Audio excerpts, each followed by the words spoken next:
The Pavilion on the Links by Robert Louis Stevenson. Part 5. With the first peep of day, I retired from the open to my old lair among the sand hills, there to await the coming of my wife. The morning was grey, wild, and melancholic. The wind moderated before sunrise, and then went about and blew in puffs from the shore. The sea began to go down, but the rain still fell without mercy. Over all the wilderness of links there was not a creature to be seen.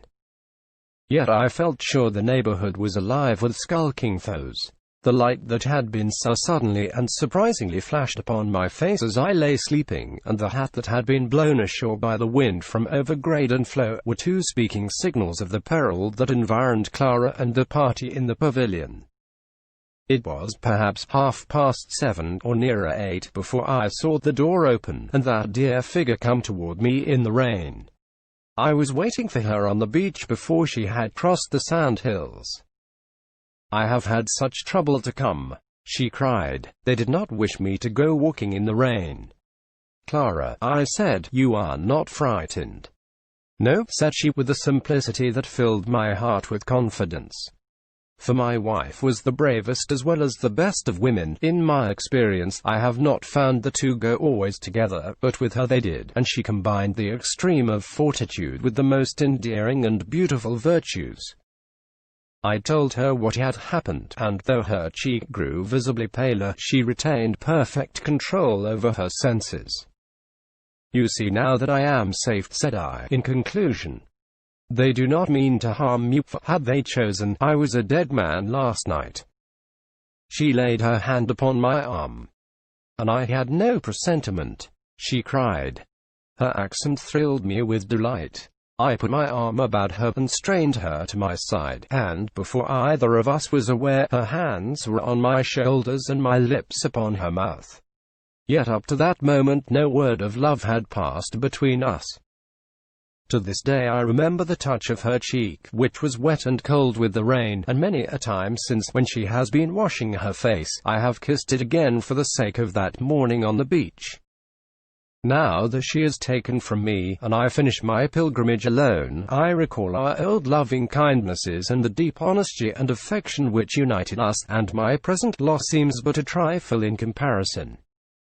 We may have thus stood for some seconds, for time passes quickly with lovers, before we were startled by a peal of laughter close at hand. It was not natural mirth, but seemed to be affected in order to conceal an angrier feeling. We both turned, though I still kept my left arm about Clara's waist, nor did she seek to withdraw herself, and there, a few paces off upon the beach, stood Northamore, his head bowed, his hands behind his back, his nostrils wide with passion. "Ah, Cassilis," he said, as I disclosed my face. "That same," said I, for I was not at all put about. "And so, Miss Huddleston," he continued slowly, but savagely, "this is how you keep your faith to your father and to me. This is the value you set upon your father's life. And you are so infatuated with this young gentleman that you must brave ruin, and decency, and common human caution." "Miss Huddleston," I was beginning to interrupt him, when he, in his turn, cut in brutally. "You hold your tongue," said he. "I am speaking to that girl."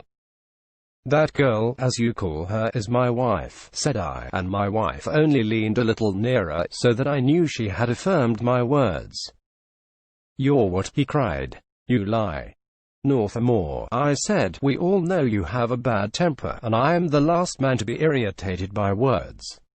For all that, I propose that you speak lower, for I am convinced that we are not alone." He looked round him, and it was plain my remark had in some degree sobered his passion.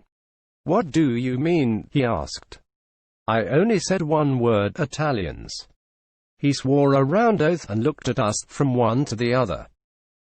"Mr. Cassilis knows all that I know," said my wife.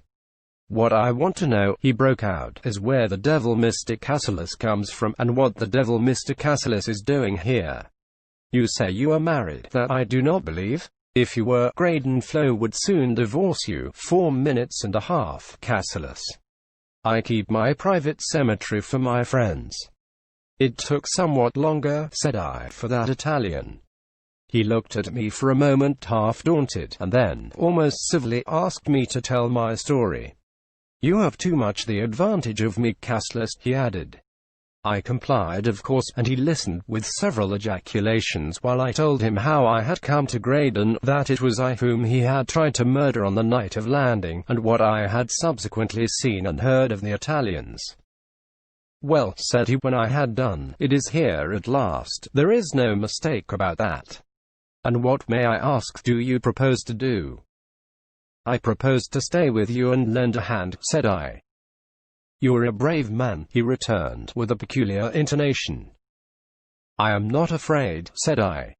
"And so," he continued, "I am to understand that you two are married.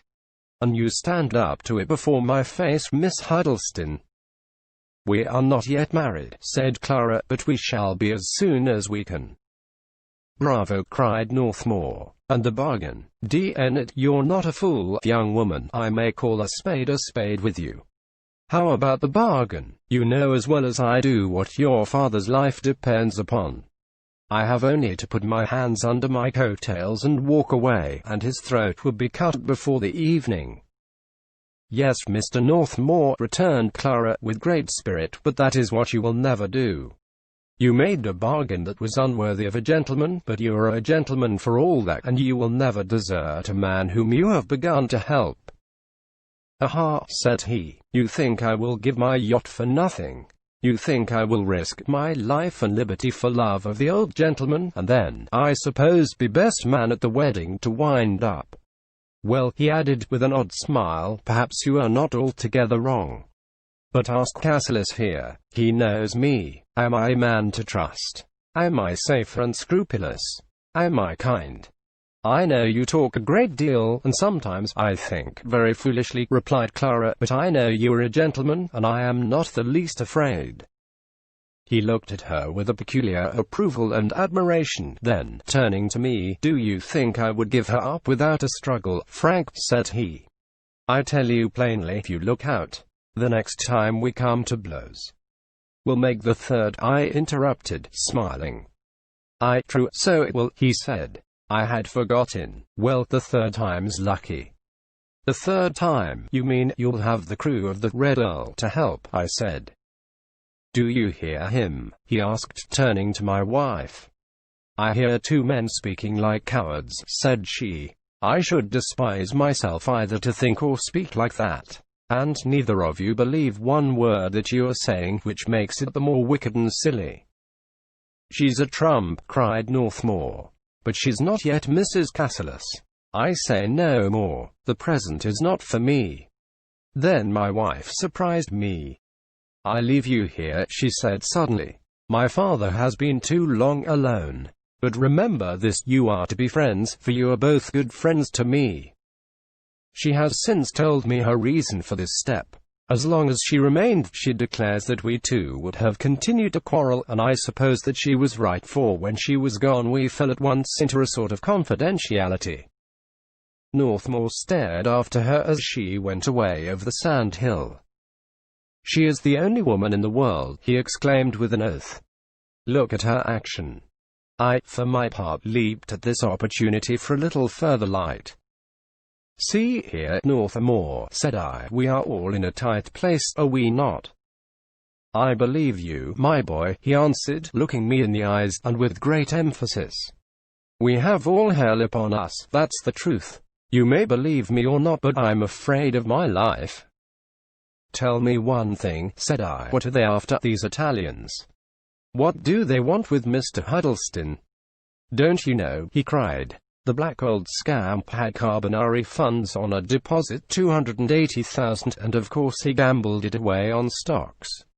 There was to have been a revolution in the Tridentino, or Parma, but the revolution is off, and the whole wasp's nest is after Huddleston. We shall all be lucky if we can save our skins." "The Carbonari!" I exclaimed. "God help him indeed." "Amen," said Northmore. "And now, look here, I have said that we're in a fix, and, frankly, I shall be glad of your help. If I can't save Huddleston, I want at least to save the girl. Come and stay in the Pavilion, and, there's my hand on it, I shall act as your friend until the old man is either clear or dead." But, he added, once that is settled, you become my rival once again, and I warn you, mind yourself. Done, said I, and we shook hands. And now let us go directly to the fort, said Northamore, and he began to lead the way through the rain.